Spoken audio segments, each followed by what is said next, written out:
Welcome to the FemiNinja Project. I am your host, Cheryl I Love, middle-aged ninja hiding in plain sight, dedicated to restoring human dignity one person at a time and helping you unleash your personal power.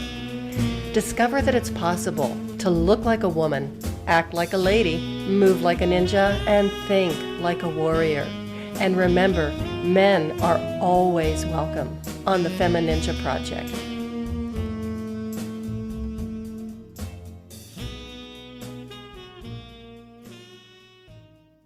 Hello and welcome to another episode of the FemiNinja Project. And today I have a return guest. Her name is Lynn K. Russell. Lynn is an expert on near-death experiences. She is an author, a speaker, and a Unitarian chaplain. She's the author of the book, The Wonder of You, What the Near-Death Experience Tells You About Yourself. And she wrote this after researching 2,500 near-death experiences. Lynn calls herself an armchair scientist because she also is fascinated with quantum theory, cosmology, neurology, and the study of consciousness, and has studied them quite extensively again on her own. So if you would like to hear Lynn's previous episode, tune in to episode 100. And without further ado, I would like to welcome Lynn back to the show. So Lynn, welcome back and thanks for coming. Oh, I'm very delighted to be here. I had so much fun talking to you last time. And even after we, hung up and went about the rest of my day, some of the things that you said just kind of kept coming back to me and resonating with me. And it was almost like that one discussion that we had just really had a major impact on my life. Oh, that's so lovely to hear. Thank you. That's my mission, to help others to solve problems or think about things a different way. So that's wonderful. Well, you certainly did that. And it's amazing what you have done with your life. Again, I don't want to go into too much detail because it is in the previous episode, but I would really encourage my listeners to go back and listen to that episode because you had a very rough start in life. You had a really rough childhood, a lot of poverty, a lot of abuse, abusive husband, and you got divorced and had 3 little children to take care of at the same time. So once again, there you were, divorced with 3 little children, and they were quite small. So you were in a position where you were trying to provide for them. You put yourself through college, you ran a boarding house. That's how you put yourself through school. But you also did something that I think is incredibly, incredibly courageous.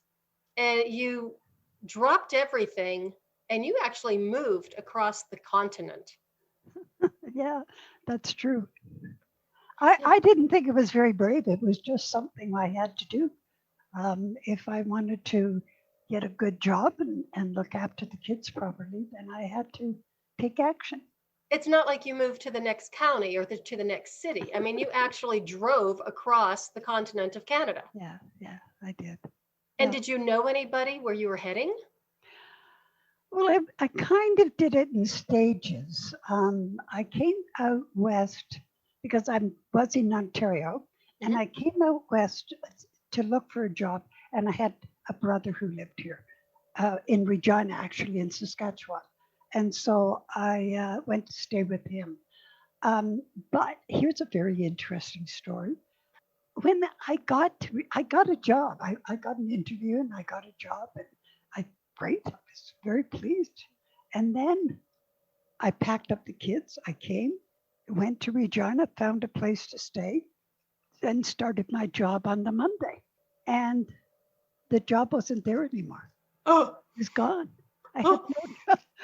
No, that's true. It was like, what? They didn't think that a woman would be able to drive with these kids across Canada for a job. I mean, like, come on, guys. So was the job filled with somebody else? Did they give it to somebody else and they didn't let you know? They didn't let me know. Oh my Mind you, goodness. they may have, while we were traveling, maybe that's when they did the hiring. I didn't ask, but anyway, So he gave me, he did pay me a couple of weeks' wages until I could find something else. So Oh that my was good of him to do that. But he was shocked that I was actually there. God. Was he embarrassed? I think a little. I hope so. He should be. I think that's why I wound up with 2 weeks' salary. Well, okay, well, it worked out to some degree anyway. So then what got you interested in near-death experiences? How did that come about? Well, that dates back to my childhood, and I was very curious about death because I had a grandfather that died, and that his death made me realize that everybody dies. And so I was frightened because when I realized that I was going to die someday, that Mm-hmm. was really scary for me. And so I didn't know what I was going to do, and how to stop it was what I wanted to do. And I was about 8 or 9. So I went to my mother, but my mother was an atheist. And so I asked her, what happens after you die? And she said, nothing, you just disappear. Oh. Well, to me, that was terrifying. Mm-hmm. So that got me on the track of trying to find out what happened at death. And as a child, I wasn't doing much more than just going to the local churches around. There was a United Church nearby, and there was a fundamentalist Christian Mm-hmm. church nearby as well. And so I'd go to their meetings, but that wasn't a good plan because, yeah, I just heard things that I shouldn't have at that age. And I still didn't get any answers. Mm-hmm. So at 16, 66 years ago, I began studying all the different religions of the world. And I just did that for all my life. As a matter of fact, if I find out about a new religion, I'm still trying to find out more about it, Wow. although they do overlap a lot. So that's what got me started. But then I became fascinated with finding truth. I wanted to know what is true and how did these people think about things and how did it get to where it is now? And so it was just curiosity from there. And that just branched into, because back in 66 years ago, spirituality, this general kind of spirituality was nowhere. I mean, nobody knew about that. So I branched into it gradually in the 60s and the 70s when the Beatles and doing the ashrams and the whole meditation thing and all that. That was when I got on board to Mm. the spiritual kind of aspects of learning. And I've looked at everything. I don't think there's much, like even ghosts and spooky stories. And I just wanted to know everything Mhm. because maybe there was an answer somewhere. Mhm. And I'm just going to segue a little bit because you did share a story in the previous episode about a house that was haunted, and it was Yes, actually the house yes, that you ran as a boarding house. yes, that's right. And yeah, so you had a little bit of an experience there until you just said to whatever it was, look, we'll leave you alone if you leave us alone, blah blah blah, and you never heard another peep from the guy since, right? Well, we did hear noises. All of us heard noises. We Mhm. would hear like a mumbling kind of group of people down in the living room. But this was always when we were in at night when we were in bed, which kind of doesn't make sense to me because why always at night?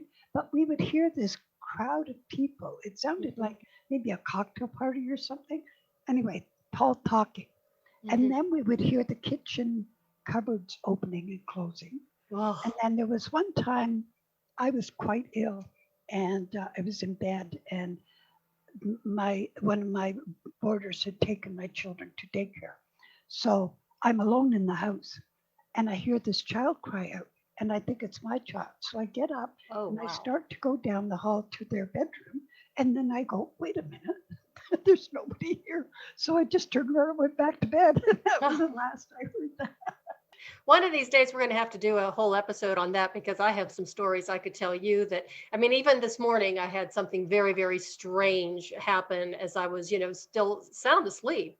And maybe it was a dream or whatever, but I heard somebody shout my name. Oh, I mean, I Yeah. just shot out of bed and I'm Yeah. looking around and it was a man's voice and he just, yelled my name or like called out really loud. And I thought, well, that was weird. Maybe I was just dreaming. And as I was, it's about 5 a.m. and I was putting my head back on the pillow, I realized, oh, it was 10 years ago today that my father died. Ah, And I thought, I yes, wonder if that's yes, you trying to tell me something. And, yes. I do feel him around a Uh-huh. lot. Yeah, My mother, not so much. I mean, I right. did right after she passed away. It was like Yeah, she was always right there. She was right. always right beside me for a couple of months and then she was gone. And my dad died just 19 days after she did. And it was like for even now, like I Wow. said, it's been 10 Wow. years later and he'll still Wow. pop in every now and again. Yeah. Yeah. Wow. That's amazing. It is amazing. It's pretty cool, and once Yeah. because I was terrified at first. It was like, oh, it's just my dad. It's okay. Yeah. So then, with all of this that's going on, and here you are, getting your degree in this house that's haunted. Is that what really propelled you to look into the near-death No, experiences? well, as I say, I was frightened of death. And so when Moody's books came out, Dr. Hmm. Moody's, Hmm. I just gobbled them up. I mean, Hmm. his books and then other books as they came out after that, and fascinated with what people were telling me or telling us. Um, and that was wonderful. And then when I retired, I wanted to write another book, Hmm. completely different book. It was a novel. And I had the heroine leaving her body and astral projecting and doing things that I wasn't sure if she could actually do Hmm. in real life. And so I had to check out whether it was possible. And by the way, I never did find out Oh, I was because sitting here I, waiting with bated breath, going, yeah, "Oh, no, tell I us." didn't. I never did. I just got sidetracked with NDERF because they had a segment there on OBEs, out of body experiences. And so I just got there and I was chatting on the chat line. And Dr. Moody asked if someone was willing to volunteer. And I said, sure, I'm just newly retired and I had lots of time on my hands, so why not? So that's how it got started. I originally started the research wanting to know what happens after death. But after a while, I was getting these, not messages, I wasn't getting messages, but I was seeing, learning, and deeper understanding and messages that were coming back from these people that were telling us some deeper spiritual, the more profound kind of messages. And so that was what my book was about because or is about because I just was fascinated that finally some answers of Hmm. all these big questions that we've been asking since the beginning of time, or the beginning of our time anyway. Hmm. And so it was wonderful to finally have something coming back. And so that's what the story is. So tell us a little bit about what does happen. I mean, I know that I've read a lot about people who have died and come back and some of the things and in a lot of ways the experiences are very very similar. Some of them have some deviations and some differences, but what does happen when we Well, die? are you talking about what happened during a death experience? Yes, like Yeah. what was Okay. the main gist Okay. of and even maybe the whole gambit of Yeah. experiences that people reported back? Okay. Well, the first thing is that no two death experiences are alike. And that doesn't sound like much, but that's a very important point that fits into later on. So that was one of the things that people, when the soul left the body, it was a very smooth transition. Hmm. And really, I've only heard one person say that they felt uncomfortable during the transition. Otherwise, most people didn't even know they were out of their body. And it was like, oh, what's happening? So that's one thing. And the other thing was that when people, the first thing that happens when they leave their body is the feeling of comfort and Mm. peace and just just like a warm blanket of you know, love and just wonderful. And knowing that everything's okay, that we're Mm. okay. And so that was important. The other thing was that I realized that we create our own experience. Each one of us creates our own experience. Not and it didn't necessarily go by what we've been taught. I don't quite now I'm sketchy here because I don't quite understand what the criteria are. Mm-hmm. Um, because people would Christians would not have a Christian experience, and Jews would see Jesus. And one Christian woman was shocked that this was nothing like what she'd been taught. But many Christians and the other faiths see someone or an entity that represents their deity, Jesus or Moses or Buddha or whatever. So many people do that. So that was that's a big piece. But the other one that was for me that was really big was that every one of them came back realizing that everything was one, that there was no separation. And when I say one, I'm not talking about equal to or that sort of kind of like, or I need to respect you because you're kind of like me or Mm-hmm. any of that. I mean, you are me. You Mm. literally are the same. I am every single thing in the universe, and so are every single person, all of us. When people were at the spirit level, they would go to a garden, for example. One of the places they would go. Another time was they would often go to buildings or a bridge and those kind of places. Mm-hmm. Anyway, but when they looked around, even if they were in the middle of outer space, which they sometimes were, when they looked around, they realized that everything was them, that they were that there was literally no separation at all. And I had an experience, the experience in the beginning of my books, my Mm-hmm. first two books, The Wonder of You and the Mm-hmm. second edition. And both the books have got an experience that I had. I was doing dishes. And as I say, I'm a very spiritual person. And there's a window above the sink, and I'm looking out the window at a tree. And all of a sudden, I became the tree. I literally became the tree. I was the birds in the tree. I was bugs in the tree that the birds were going to eat. I was everything. Everything I could see, I was it. And then when I thought about other life forms like fish or beasts or, animals of sorts, I became them as well. I was everything that I ever could imagine. And that was the end of it. And then next minute I'm back and dripping water on the floor. But the point was that I had read about that in my studies. And so I thought it was just cosmic consciousness. And I thought, oh, wow, that's so cool that I've had a chance to have that experience. But then it went on days later. And these always happened when the children were quiet or gone, one or the other. I'm wiping the fingerprints off the hall wall.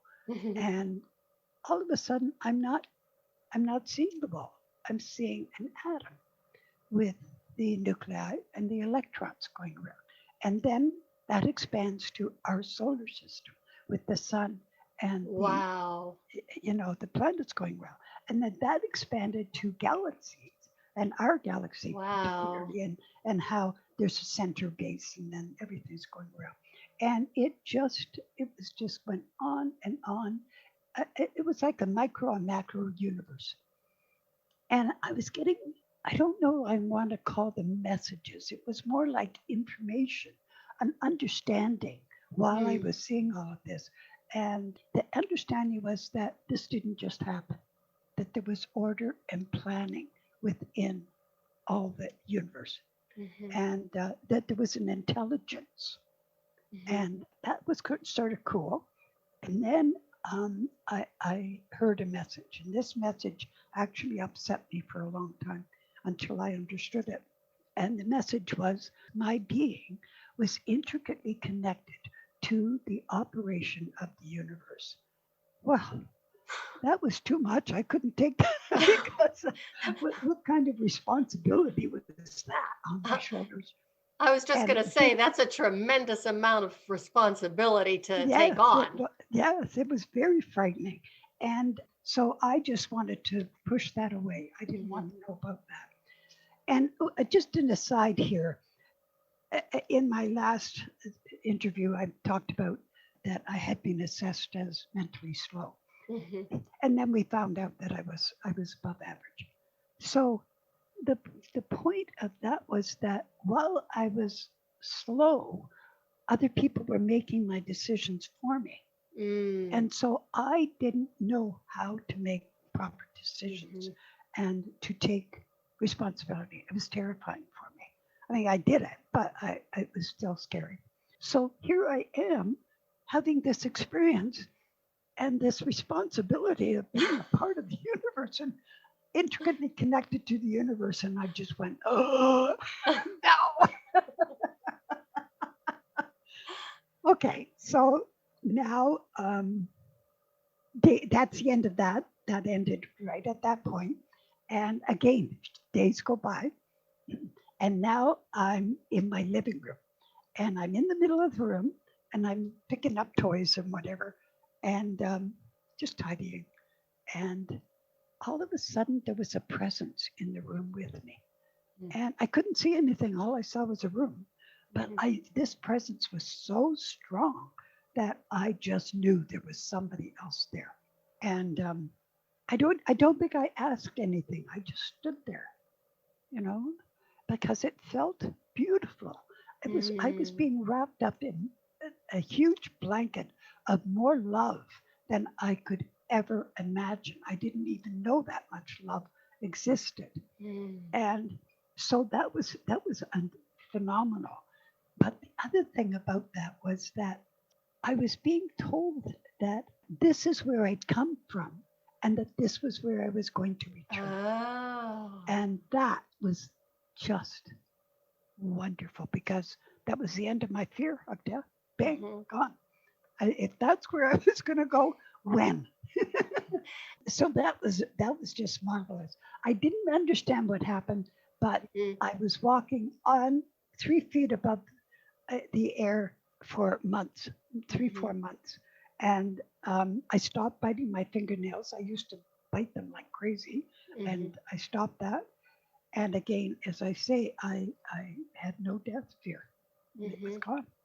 So that was that experience, and that just is.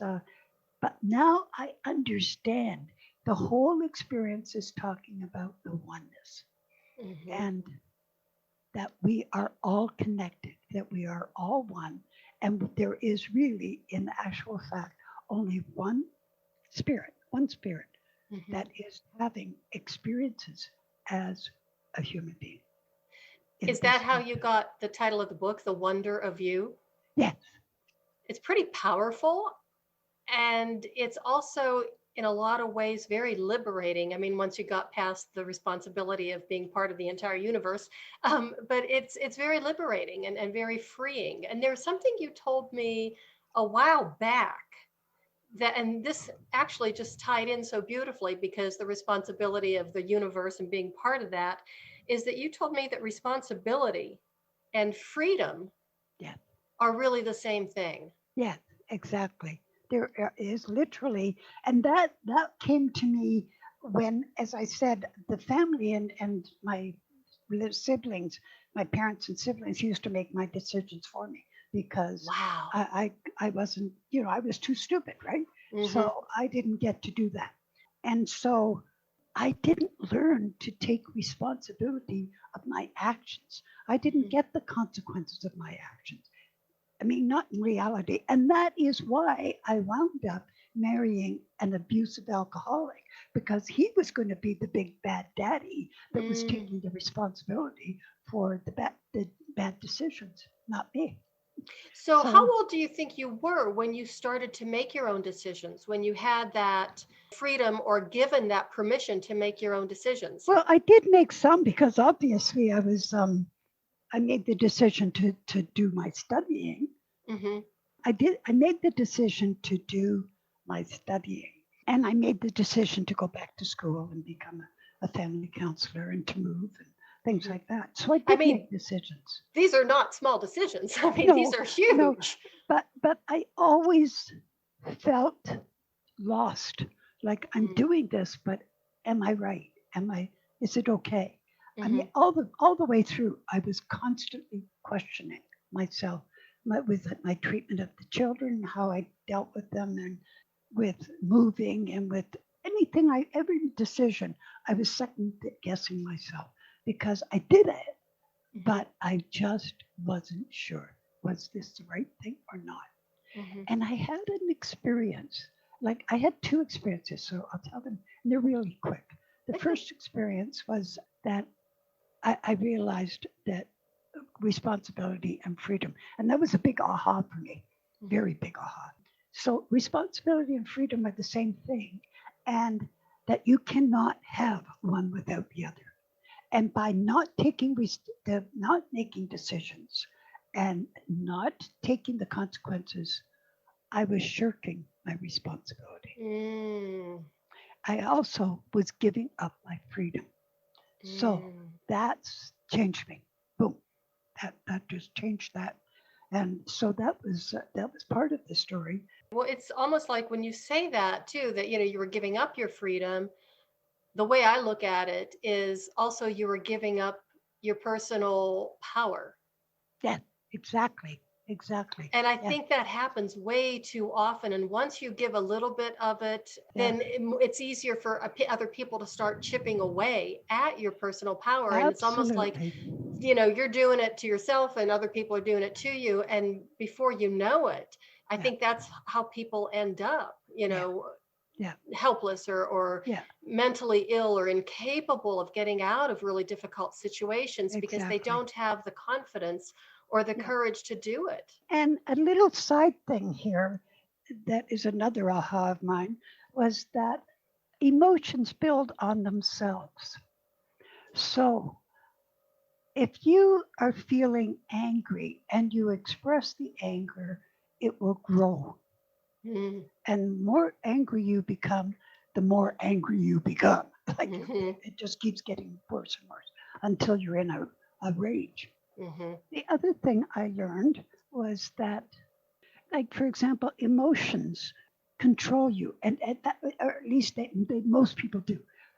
Most people think that life happens to them and Mm-hmm. it's up to them to make the best of it.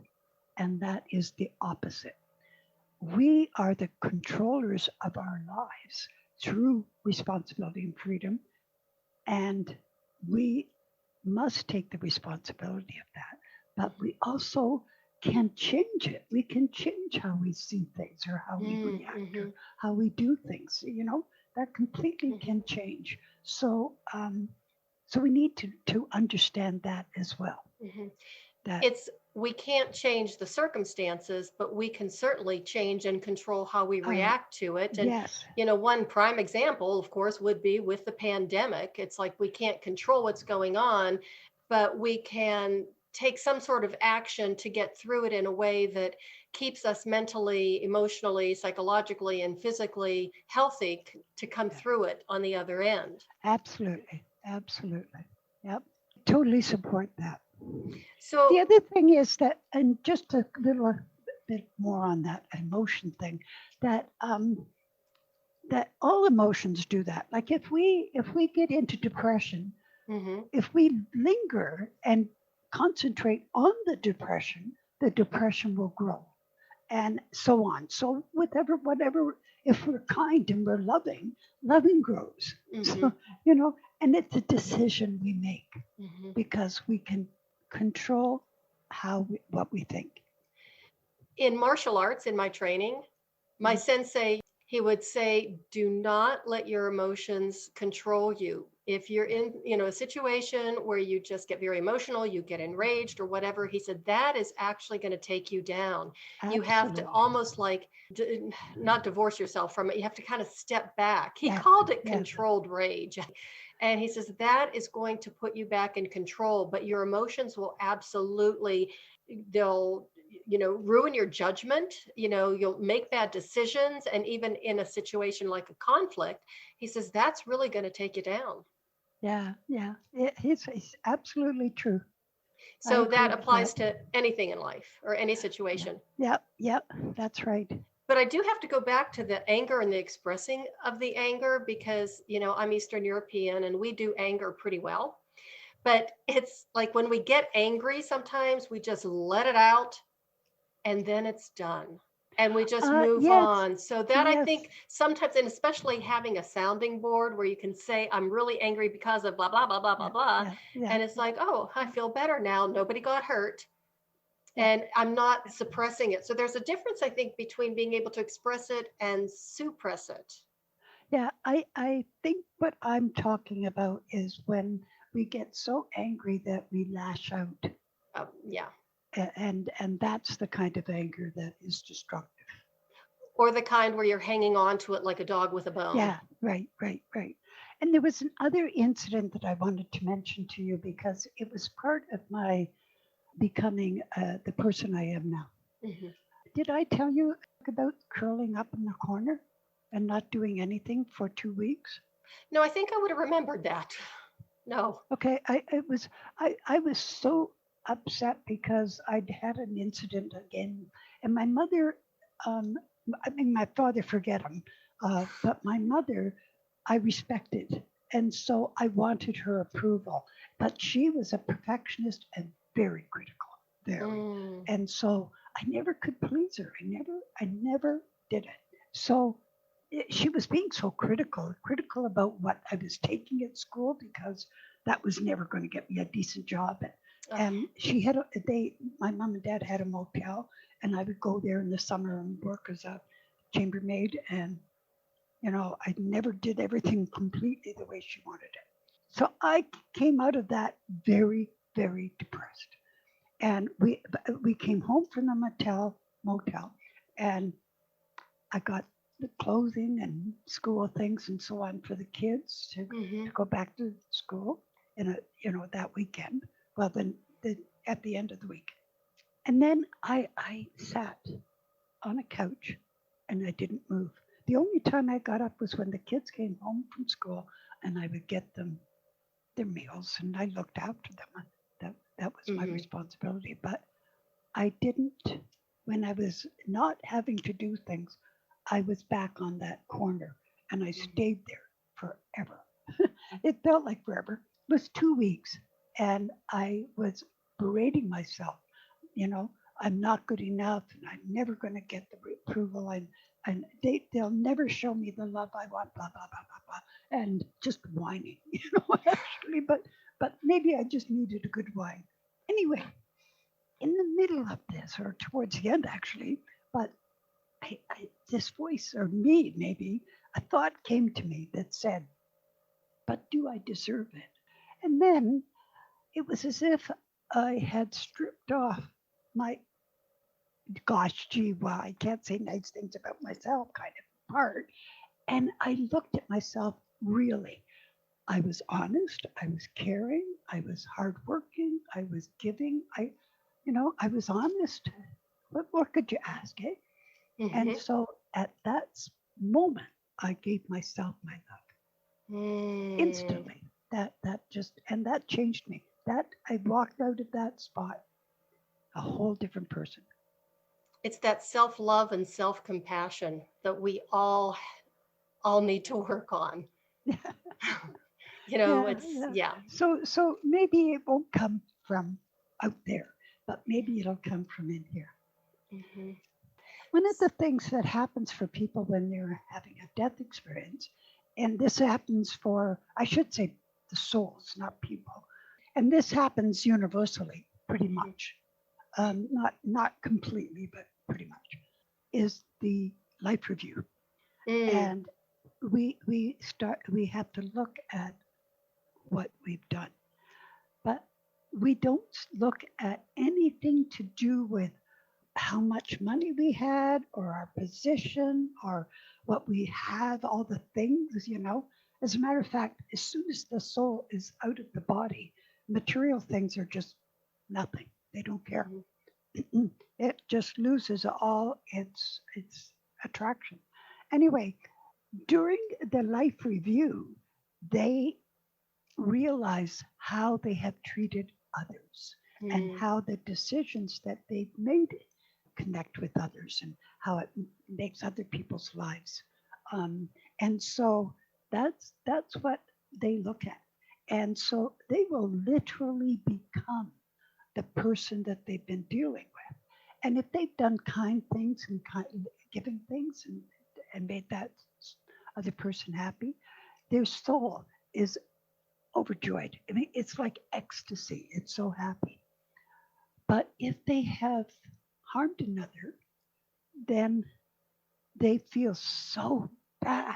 I mean, they just, and some of them will want to punish themselves because they just so mad at themselves for being, you know, and but what happens with that is that they are told, their angels tell them, or the guides, or whatever, tell them it's okay.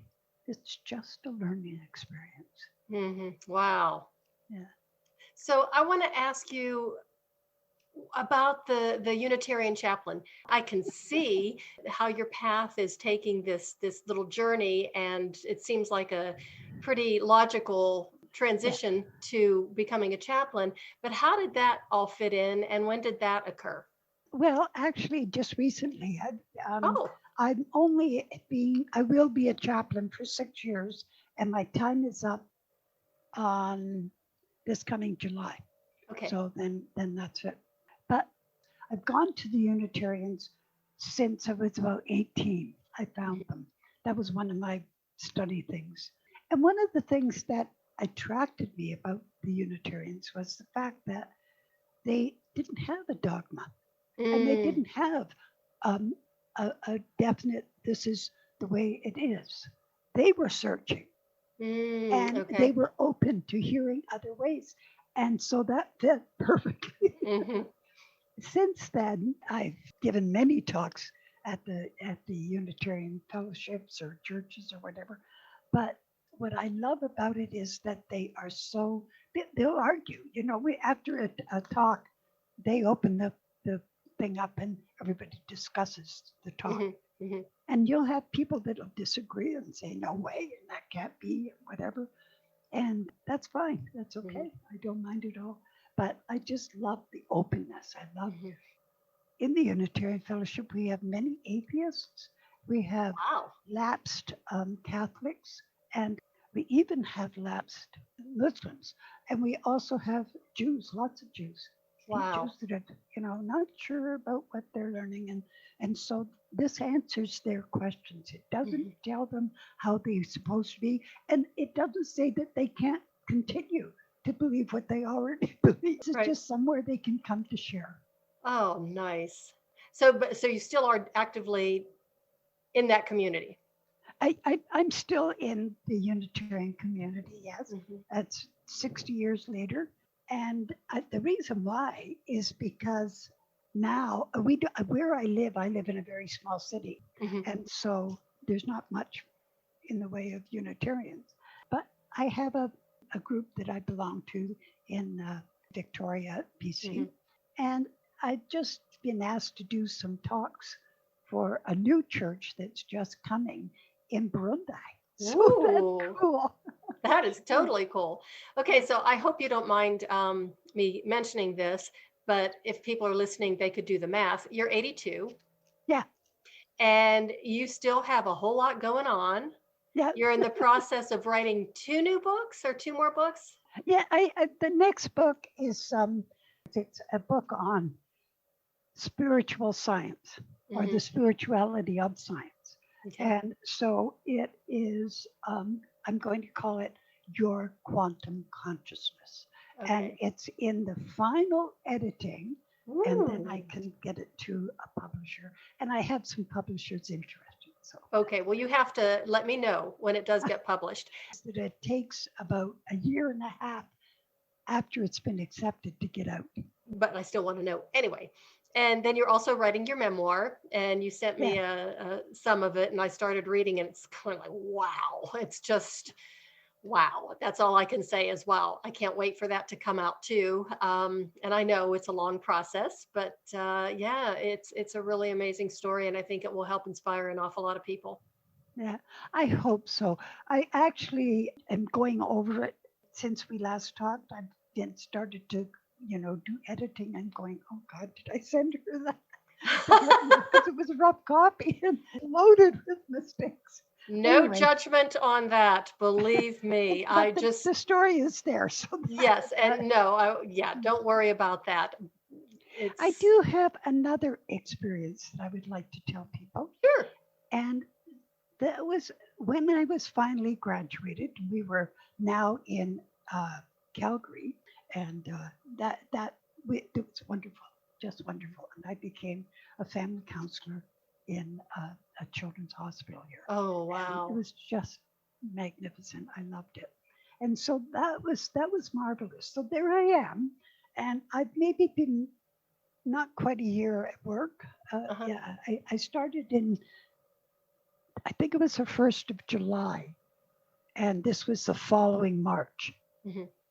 And I'm in my office writing a report on a family, and all of a sudden I hear a voice that says, I want to use you.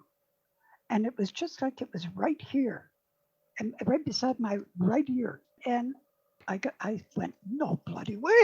Go away, leave me alone. Who the hell are you? I did not want anything to do. I even said, why don't you choose a good born again Christian? They know more of this stuff than I do. Anyway, nothing. I didn't get anything back. So then the time goes on, and I'm still wanting, to understand what's going on, and I'm running around to all kinds of psychics, and can you tell me what it is? No, nobody knew. Anyway, finally, 4 years later, I hadn't heard a thing in those 4 years.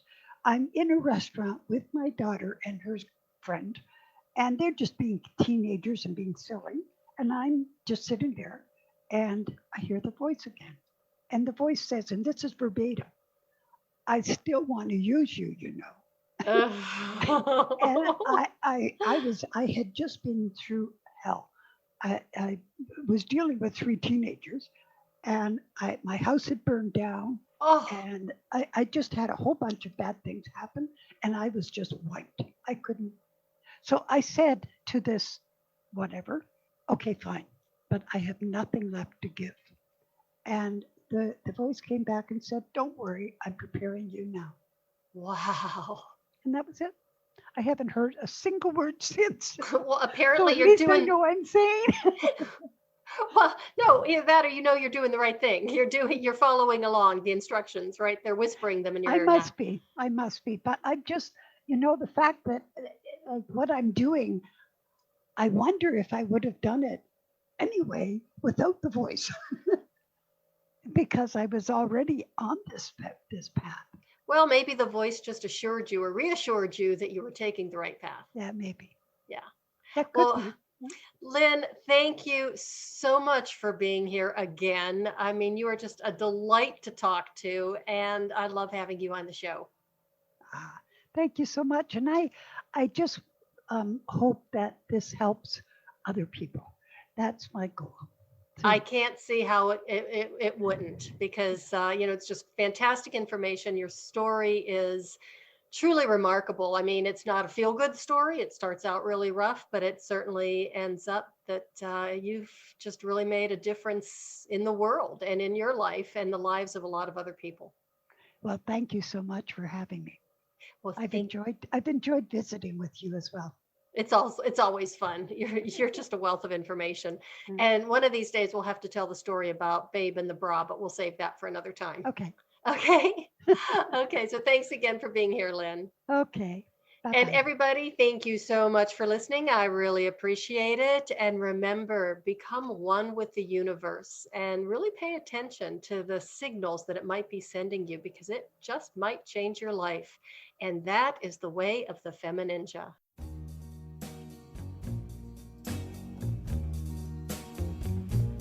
And that's a wrap on another episode of the FemiNinja Project.